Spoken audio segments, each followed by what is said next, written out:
Хэрэв та энэхүү зохиолыг бүтэн хувилбараар сонсохыг хүсвэл Mbook аппликейшнээр сонсоорой.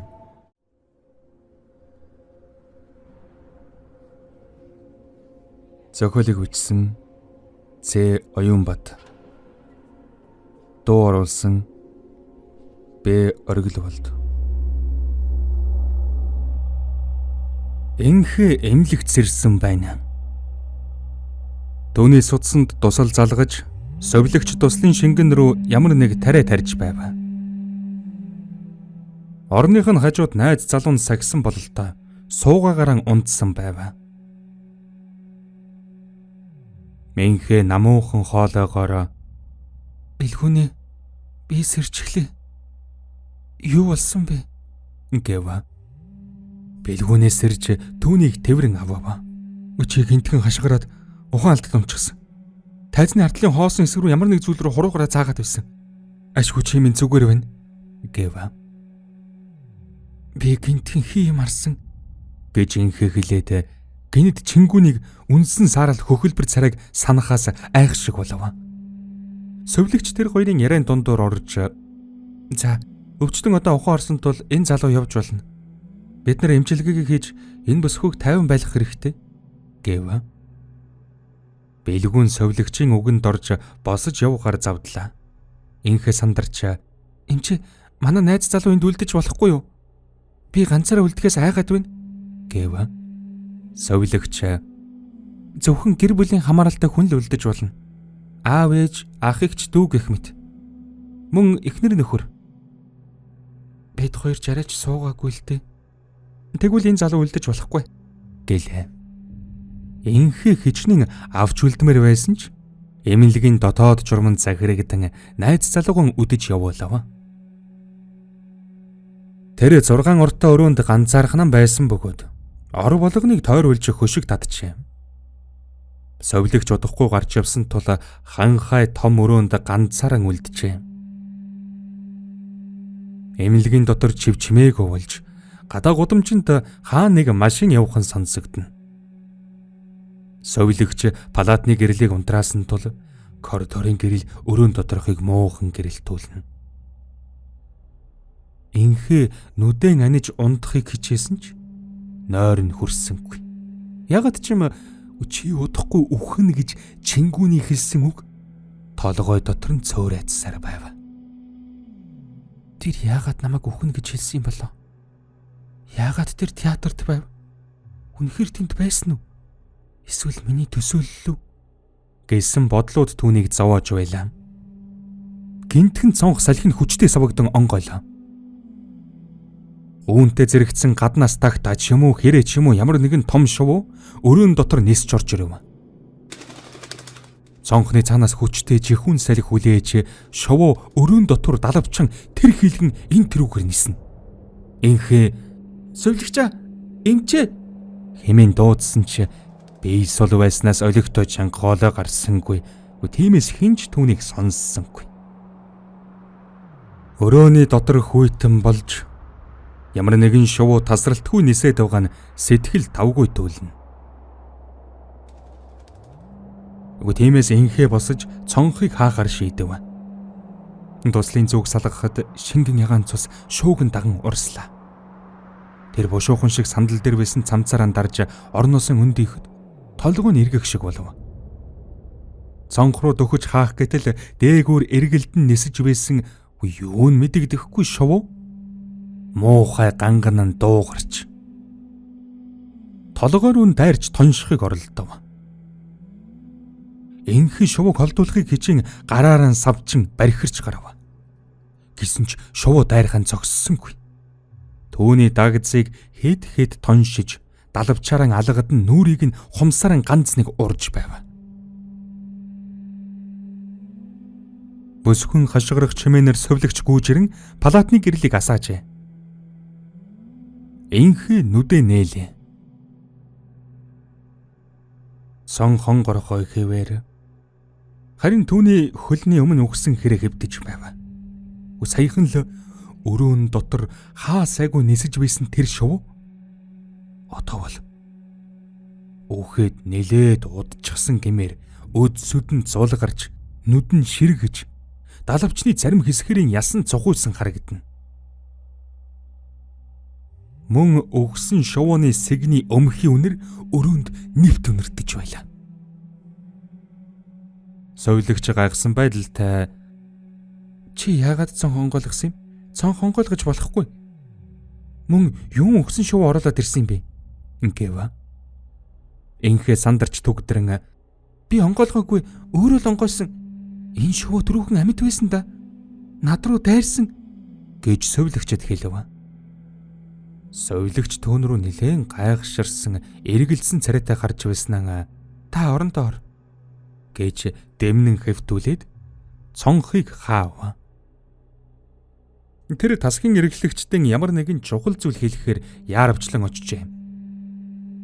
Тасгийн эргэлэгч өнөөдрийн гарсан болон орсон өвчтнүүдийн бүртгэл дээр ажиллаж байв. Совилагч "Өнөөдөр түргэнээр ирсэн өвчтөн байна ч тийм ч.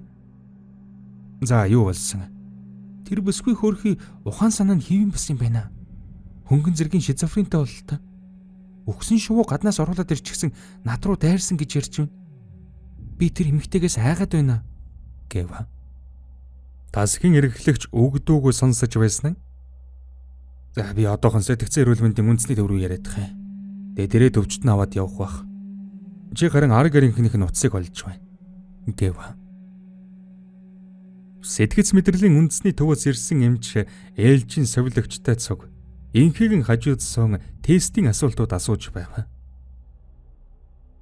Нэр, нас, ажилдаг газар, өнөөдөр юу болсон зэргийг асууж дуусаад өрөөнөөс гарцгаав.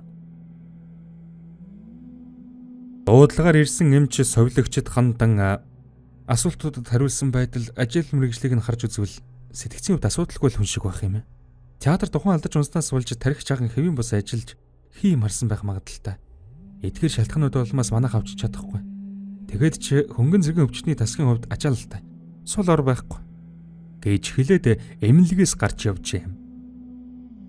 Совилагч ажлынхан өрөөнд ганцаар үлдэв. Өнөөдөр тэдний яаралтай тусламжийн тасагт ирсэн ганц л өвчтөн байсан нь инхээ байв. Оройн 10 цагийн орчимд тасгийн эрхлэгч өрөөнд нь орж ирэн "Өнөөдөр ганцхан өвчтөн байгаа тул би гэрлөөгөн явлаа. Өвчтнөө хараад чи үлд" гэж хэлээд явжээ. Совилагч хэдийгээр эрүүл өвчтөнд мэдэгдэхгүй өвчтөнтөө ганцаархнан үлдмээргүй байсан ч аргагүй эрхэнд үлджээ. Тэр тасгийг эрэгвэл инхээ орон дээр намунтаж байлаа. Тусал хийсэн нь нойронд сүрхийн нөлөөлсөн бололтой. Совилагч эргэн өрөөндөө орж цаг нөхцөхийн тулд нэг шар сонин авч ширээн дээр дэлгэлээ. Монголд улсын гэмт хэрэгүүдийг ихэвчлэн бичдэг уг сонинд Монгол улсын анхны ерөнхийлөгч Очир Батыг хулигдсан 90 саяын ганц үгийн хэрэг, хүүхдийн паркт нөхрийг нь зодож, жирэмсэн эхнэрийнх нь аминд хүрсэн олиггүй хэргийн тухай нийтлэлүүд гарчээ. Совилагч сүүлийн хэргийг анхааралтай уншиж дуусаад угаас онцгүй байсан сэтгэл санаа бөөрч таагүй болов. Энэ хүмүүс чинь ямар зэрлэг болчихсон юм бэ гэж амандан өглөв. Түүнийг ийхүү хэлэхтэй зэрэгцэн хажууд нь зогсож байсан хэн нэгэн гэнтхэн "Харин тийм ээ. Нийгэмч улам зэрлэг шиж байх чинь жирэмсэн эхнэрийнх нь гидсэнтэй хүүхдийг банзаар шахаж гаргасан гинүү" гэхин тэр. Совилагч давхын цочиж "Хүй, юун гадны хүн бэ? Отоохон гар" гэж хэлээд нүдийг нь хараад бүрч айх шиг болов. Түүний хажууд чимээгүй сонин уншилцаж зогссон залуу бол Чингүн байлаа. Түүний нүд амьд бус юм шиг гөлийж сааралдан түүн рүүч тогтож харахгүй байв. "Би ажлынхаа хүнийг эргэж яваа юм аа. Аль хэсэгт хэвдэж байгаа юм бол? Эргэлтийн цаг айлэрт дууссан. Ямар хаашаа хүн бэ?" гэх тэр агшинд Чингүн совилагчийн хоолойг боож хананд шаханд дээш нь өргөв. Гү түүний хаанаас тийм их хүч бэр гарч буйг совилагч ойлгосонгүй. Хийдимэл амьсгалах гэж оролдон хөлөө нь сарваг нь уулж сүүлдэн ухаанаа алдахынхан өмнө гараараа тасгийг нь зааж өгөв. Бийсэн ч Чингүн гараа сулдсангүйгээр совилогчийг ухаан алдсны дараа шал руу хөсөр хайжээ. Энэ үед инхээ орон дээр нь дав хинсэржээ. Ямар нэг таагүй зүйл болох гэж байгаа мэдсэн совин түнд төрсөн байна. Хэн нэгэнд багал зурдуулж байна гэж зүүдэлсэн байлаа. Орыг тойруулсан хөшигний цаагуур хэн нэгэн алхаж байгаа нь сүдэртэн харагдана. Түүний хажуугаар ажуухан алхаснаа. Хөлөг хавцаа нь түүн рүү харан зогсов. Хэн бэ? Энд хэн яваад байна? Гэж инхээ сандран асуув. Түүнд хинч хариулсангүй. Харин цонх нээгдэж хүйтэн салхи өрөөнд нь тэнүүчилж эхлэв. Эхлээд түүний зүүн талын хөшиг салхин цогогдож дараа нь хөл торох хөшиг нээгдэжээ. Хажиргалтай тэнд зогсож байсан хүн алга болжээ. Инхээ орноос нь босохоор өндөлөө. Өөнийг хүлээж байсан мэт гэнтхэн чингүүний толгой хажуунаас орж ирэн хайчих нь вэ чи гэж хагир чанга дуугаар асуулаа. Инхээ түүнээс зочин сандарч буцаад орлууга налан хэвдэжээ. Түүний дэрний хоёр хажуугаас тэрингийн хар саврууд гарч ирэн түүний нүүр, толгой, хоолойг бон орлуу шигтэглээ. Бүсгүй малтрах гэж хэрэндийн тийчгнэгч чадал нь үл хүрнэ. Харин бүсгүн ажуухан өхөж бөгж шингүн эгэл багталтайгаар жүжиг үзэж буй мэд энийг хийлсээр харж буйг бүсгүй угаан балардах үйдэн харжээ. Совилогч ухаан орж гарааран хан түжсээр өндөв. Тэрхэн зур юу болсныг санаж ухаарад өвчтний тасаг руу ухас гэв. Гэрлийг насахад өвчтний орны наагур хөшиг татаатай байлаа. Харин цус нь тоолов, зурааснууд цаанаас нь нэвт харагдаж байлаа. Совилогч чичирсээр хөшгийг ярьж инхээгийн амхүү болсон цогцыг хараад аимшигтай чангаар хашгиран тасгаас гарчгүйлээ. Бүсгүн хоол хурд савруудаар тасар татуулж цус нь асгаран айсан мэд нүд нь гүлийн тааз руу ширтэж байлаа. Хэрв та энэхүү зохиолыг бүтэн хувилбараар сонсохыг хүсвэл Mbook аппликейшнээр сонсоорой.